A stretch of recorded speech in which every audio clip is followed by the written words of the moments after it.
darating. Ay, Diyos ko, Lord. Amen. God is good. All the time. All the time. Good. The will of the Father. Yes, I will. Yes, I will. Will of the Father. Maraming praise, maraming papuri. Praise. Amen. So, sa mapagpalang araw po sa ating lahat, mga kapatid, na tunay nga na napakabuti ng Diyos kasi nga inilalahat niya po sa atin yung mga dapat nating gawin para sa kabila ng lahat, wala man tayong salapi na makitulong doon sa mga taong nangangailangan. Pero meron naman pong ibinigay sa atin na taglay natin na kung saan na itong panalangin ito ay napakalaki ng tulong doon sa mga bansa na kung saan nagkaroon ng digmaan. Na kung saan napakahirap, siguro kung sa atin mangyayari yung ganong tagpo, napakahirap para sa atin. Pero sabi nga, may ipapakita daw natin yung ating pag-ibig sa ating kapwa. At tulad ng pananalangin natin, ito'y pagbabahagi natin ang ating pag-ibig na kung saan ito yung unang utos o yung pangalawang utos na nais nating matutunang lahat. Kasi nga, hindi naman ganun kadali ang umibig. Lalong-lalo na sa Diyos. Kung ang ating kapwa na araw-araw nating nakikita ay hindi natin maibig, paano pa kaya ang Diyos na nasa langit, na hindi nga natin alam kung nasa ng langit, iibigin natin? Parang kung iisipin natin, medyo talagang hindi ganon kadali. Pero dahil kapag tayo po ay, sabi nga kapag tayo daw ay lumalapit sa Diyos o kapag tayo ay tawag dito, kapag tayo ay susunod sa Diyos, sabi nga kanina sa mensahe, kailangan meron tayong pag-ibig. Kasi nga, hindi mo nga daw maiaalay ang iyong sarili kung wala kang pag-ibig. Katulad na lang sa ating mga asa-asawa. Yan. Diyos ko. Diba?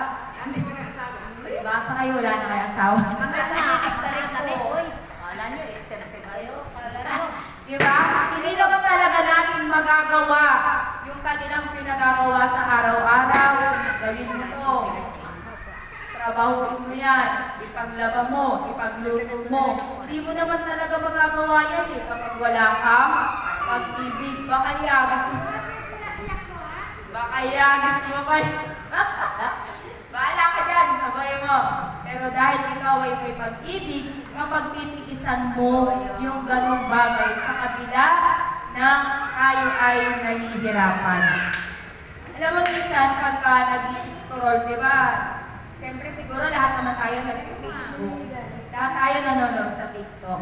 Napakarami kong napapanood sa TikTok na kapag mag-i-scroll ka, may mga AI movie na kung saan parang hindi naman nilalahat hindi ko nilalahat. May mga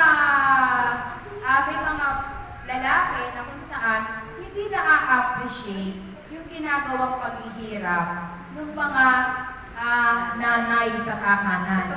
Napanood ko lang naman to, kaya share ko lang. Na kung saan pagod na pagod siya, lahat ng trabaho ginagawa niya, lahat at yung pag-aalaga ginagawa niya. Pero dumating yung time na saan, dumating yung pagkakataon na itong lalaki ay na-promote doon sa kanyang trabaho at naging milyonaryo siya. Instant. Ngayon nag-usap sila ng asawa niya. Sabi niya, ikaw, sabi niya gano'n, hindi ko na kailangan yung mga ginagawa mo na yan. Sabi niya gano'n, ibig mo sabihin, hindi mo nakikita itong mga paghihirap ko na ito, yung pag-aalaga ko, naglalaba ko ng damit, nagluluto ako pag-isip. Wala yan lahat. Kung wala rin akong perang binibigay sa'yo, hindi ko rin yan magagawa. Ginawa ng babae, umiyak na lang siya. Pero dahil nga naging mayaman, naging milyonaryo yung kanyang asawa, ginawa ng kanyang asawa na lang, iniwan yung kanyang pamilya. Pero alam nyo, nakakatuwa doon kasi yung babae. Na tinuruan siya ng nanay niyang manahi. At yung pananahi na yun, sabi ng mga anak niya, sabi niya, nasan daw yung kanilang tatay. Sabi ng nanay, wala na iniwan na tayo ng wala na iniwan na kayo ng tatay nyo, iniwan na tayong tatlo na lang. Tapos nag-iiyak sila, tapos umiyak siya, sabi niya, lagi niyang sinasabi niya, Lord, please help me.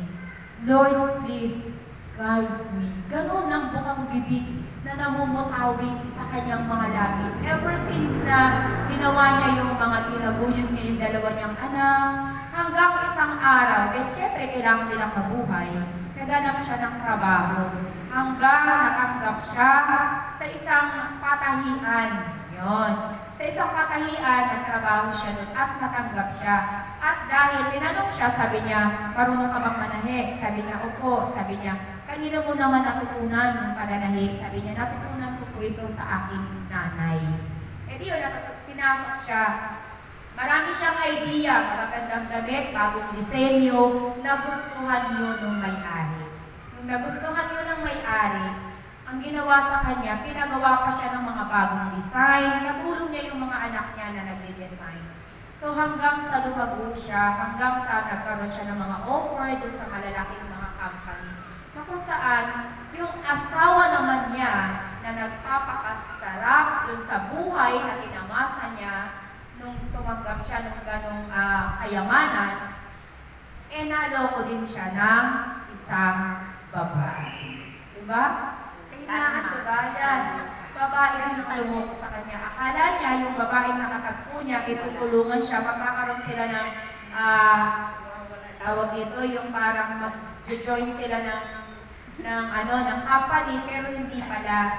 Ang ginawa pala ng babae na yun, lahat ng pera ng lalaki, kayamanan na yun, na-transfer niya lahat doon sa kanyang account.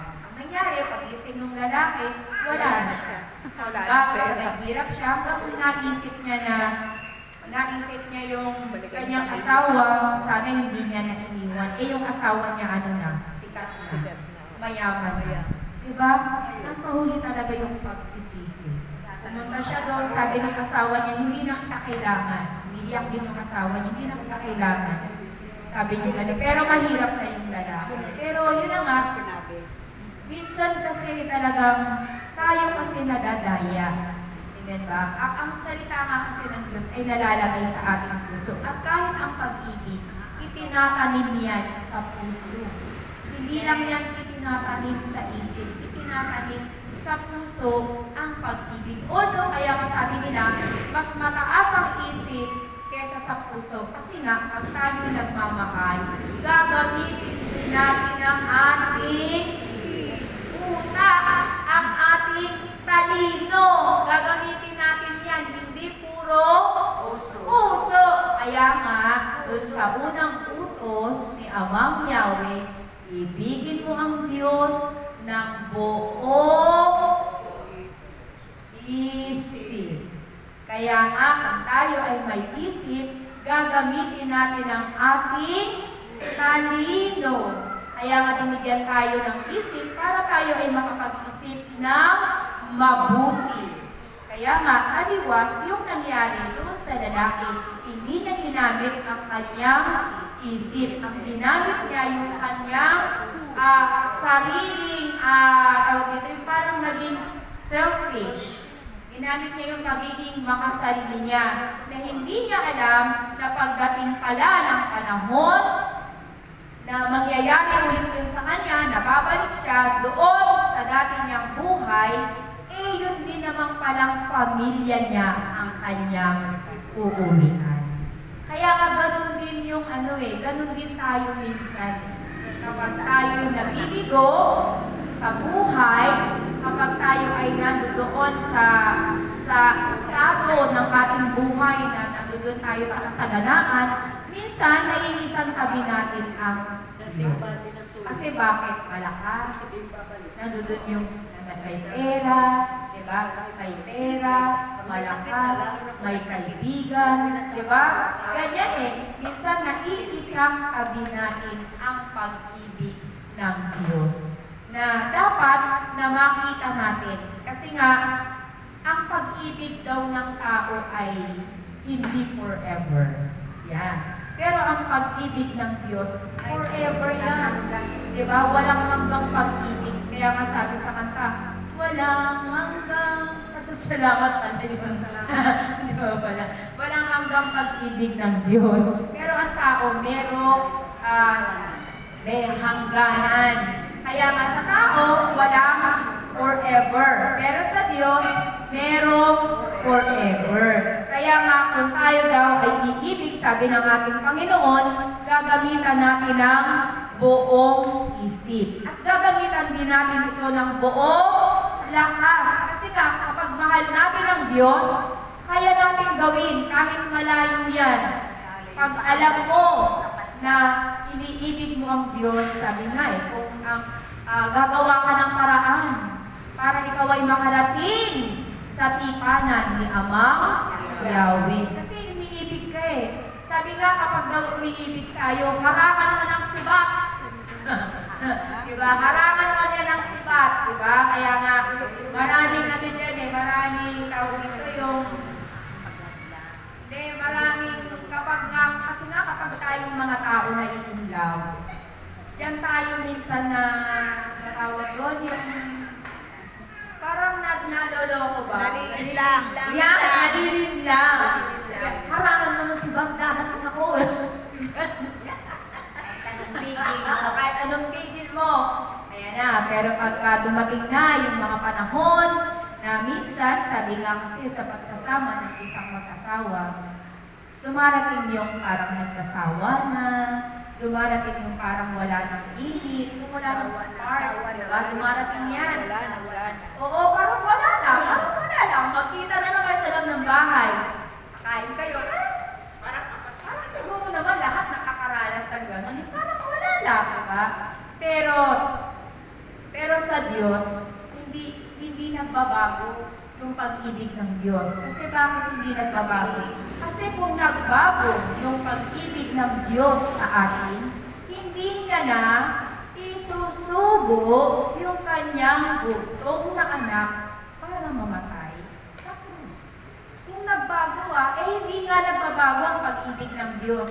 Kaya nga, nagawa pa niyang ipagkaloob yung kanyang bugtong na anak para sa lahat nating taong makasalanan. Tayo, kapag tayo umabot sa hangganan o sukdulan ng ating pagmamahal. Pag sinabi na natin, ayoko na. Diba? Pero pag sa Diyos, hindi ganun. Diba? Laging ang Diyos merong nakahandang o laging merong nakalatag na awa at kabal. At ito yung gustong makita sa atin ng ating Panginoon. Na kung saan, sa kabila ng, kapag nga kasi tayo isusunod sa Diyos, hindi po ganun kadali. Kasi daraan ka sa mga pag-uusig, daraan ka sa maraming pagsubok, pagdadaanan mo yan hindi mo pwedeng hindi pagdaraanan yan kapag tayo ay umiibig at nais natin sumunod sa Diyos. Kaya nga, kapag tayo ay umiibig, gagamitan natin yan ng lakas, gagamitan natin yan ng ating puso. Hindi pwedeng ginagamitan mo ng lakas ang iyong pagsunod, pero wala kang pag-ibig. Kasi sinasabi nga ng Diyos, kapag daw tayo ay maglingkod o sumunod, kailangan merong laging kalakip na pag-ibig. Kasi pag walang kalakip na pag-ibig, walang kabuluhan yung ginagawa nating paglilingkod. Nawawala na saysay. Amen ba? Amen. Praise Yahweh! Kaya nga, hindi nawawala yung buong isip, buong lakas, buong kaluluwa, at buong puso. Ibig sabihin, buong mong pagkatao. Hindi pwedeng kalahati lang muna, Lord. Hindi pwede. Kasi kailangan buo, hindi pwedeng kulang. Kasi nga, sabi nga lagi sinasabi ni brother, kapag kulang, kapag daw ikaw ay tinimbang ng Diyos at ikaw ay kulang, kailangan daw eksakto. At kung pwede, kung kaya natin, dapat ito ay sobra. Amen ba? Praise Yahweh! Kaya nga, siguro dun sa tagpo ng mag-asawa na ganon, siguro napakalaki ng kanyang pagsisisi. Na kung saan siguro naisip niya, siguro kung pinairan ko lang yung pag-ibig ko sa aking asawa, gising sana mas lalo pang yumaman ang kanilang buhay. Pero sabi nga, bilang isang tao, kahit naman tayo dito na naglilingkod na sa ating Panginoon, bilang isang tao, dumarating din tayo sa tagpo na tayo ay pinahihinaan.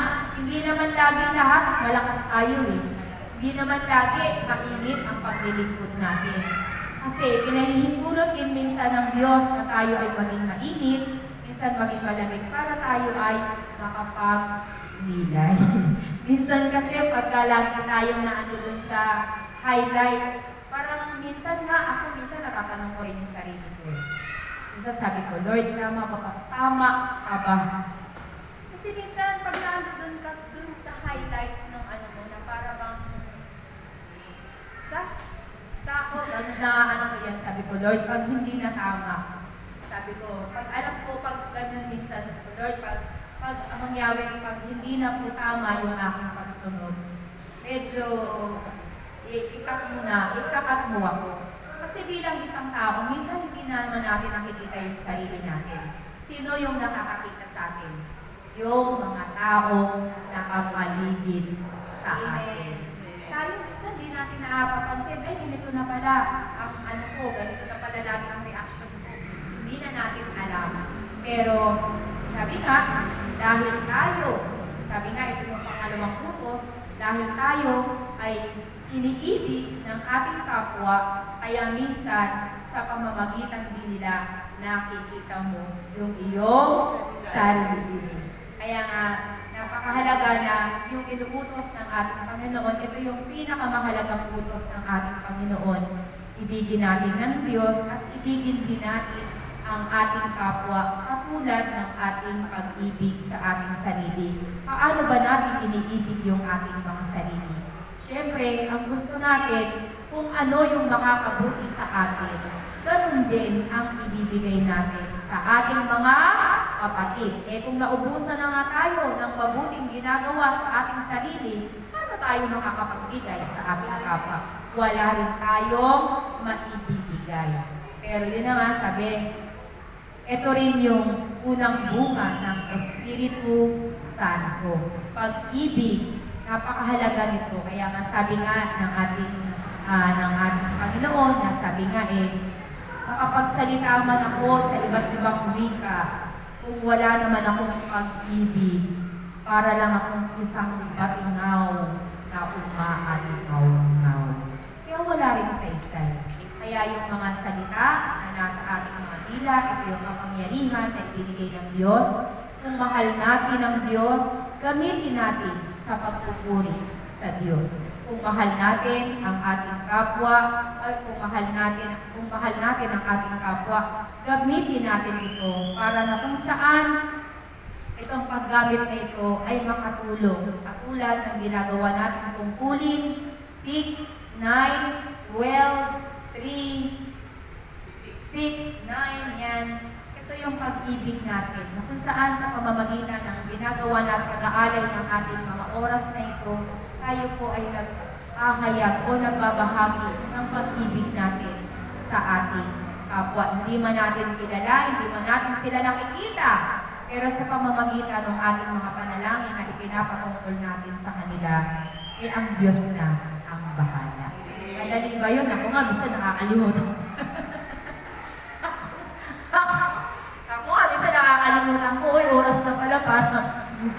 Minsan, alam mo, nangyayari pa sa akin, kaka-cellphone ko Kaka-cellphone ko. Ako, alarm. Ako, ina-alarm ko. Kaka-cellphone. Ako nang nag-alarm, kaka-cellphone ko.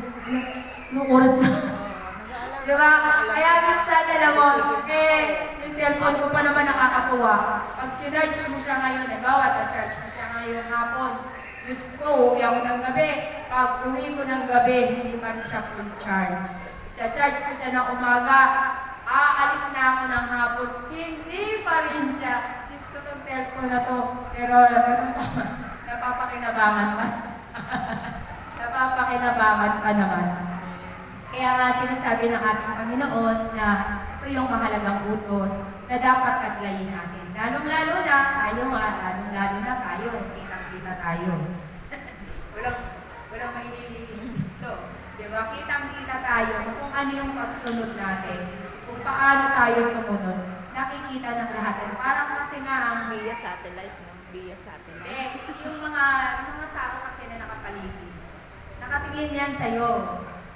Nakatingin yan sa kung ano ang ginagawa mo, kung ano yung ano.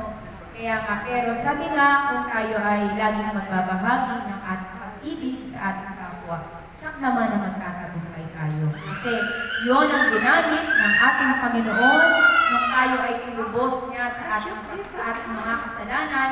Pag-ibig ang ginawang sandata ng Diyos na makapangyarihan sa lahat. Praise Yahweh!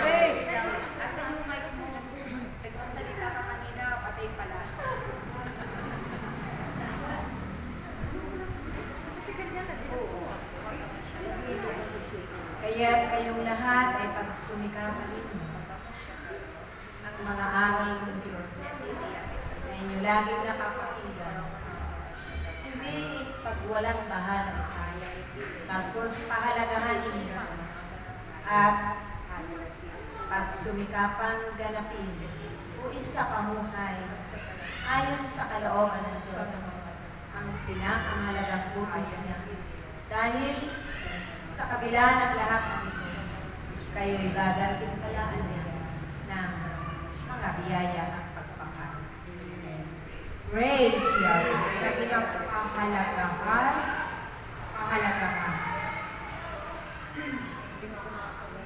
Tayo kasi, napakahalaga natin sa Diyos. Kahit tayo po ay makasalanan, pinahalagahan tayo ng Diyos. Yung pagmamahal sa atin ng Diyos ay priceless. Yan, tinatawag na priceless. Mahalaga tayo sa Diyos. Kaya nga, kung ang Diyos ay nagpahalaga sa atin, pahalagahan din natin yung mga bagay na ipinagkakaloob sa atin ng Diyos. Na kung saan, kung talagang ang mahal natin ang ating kapwa at iniibig natin, kailangan yung mga kaloob sa atin ng Diyos, gamitin natin ito para sa kanila. Katulad halimbawa, sabi ng ating Panginoon, sabi nga sa mensahe, ang inyong mga kamay ay pinuno ng kapangyarihan. So, kung iniibig natin ang ating kapwa at nakikita natin, mano ba naman na itaas natin? Diba? Mano ba naman na itaas natin ang ating mga kamay? Sa pamamagitan ng ating mga panalangin, mga prayer, doon natin na ipakikita yung kahalagahan na ipinagaloob sa atin ng Diyos na patuloy natin ginagamit para sa ating kapwa.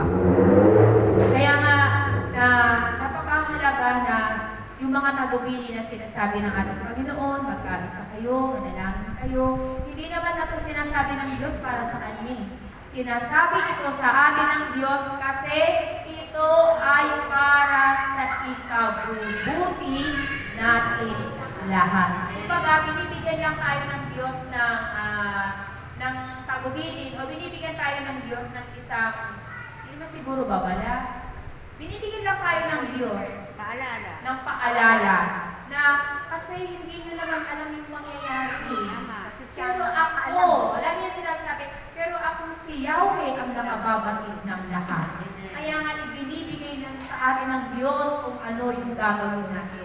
At sana nga, na kung ano yung ibinibigay sa atin ng Diyos sa pamamagitan ng ating pag-aalay ng ating lakas, ng ating puso, ng ating isip, ng ating kaluluwa, ng pag-ibig, kahit paano makapagbalik tayo sa Diyos sa pamamagitan ng ating mga gawa. Palakpakan natin. Praise Yahweh! So, kaya nga mga kapatid, sana lang. Sana lang Ate daw. Tess, ka na, isa na lang. Tama na itong oras na ito. Kaya kayong lahat na mga tagapaglingkod ay pakiingat kayo sa inyong mga pananalita. sa inyong mga paggawa, sa inyong mga araw-araw na paggawa, makita nawa lahat ng kabutihan sa bawat pagganap ninyo ay may kalakip-lakip na pag-ibig at kagalakan, kababaan ng kalooban, at tunay na katapatan at makatotohanan. Amen. Praise God. Sabi nga kapag daw po tayo ay umiibig sa ating kapwa, hindi daw tayo mag-iisip ng masama sa ating kapwa. Kasi iniibig natin sila kasi minamahal natin sila. Kaya dapat hindi natin sila pag-iisipan ng masama. At minsan, kapag tayo ay nakakapag-isip ng masama, nasasama pati yung dila natin. Baka Di mapigilan, no? nakakapagsalita tayo ng hindi maganda.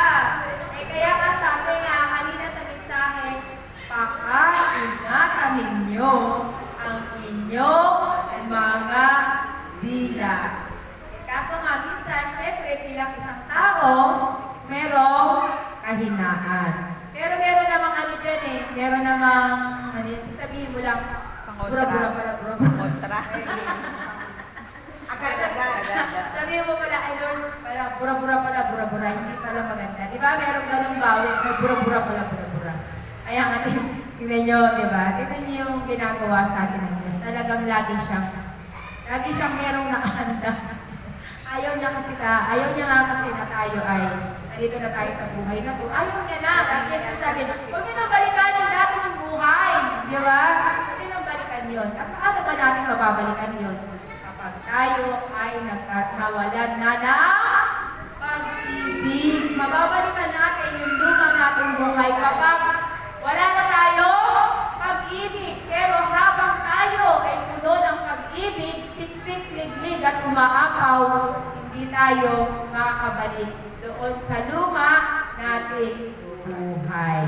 Kaya nga, mga kapatid, naway patuloy lang nating pagnilayan yung kautusan ng ating Panginoon at tsak yun. Sabi niya, ang bawat daw gumaganap ng ating tungkulin na mayroong pag-ibig ay nakapagkakamit ng gantimpala.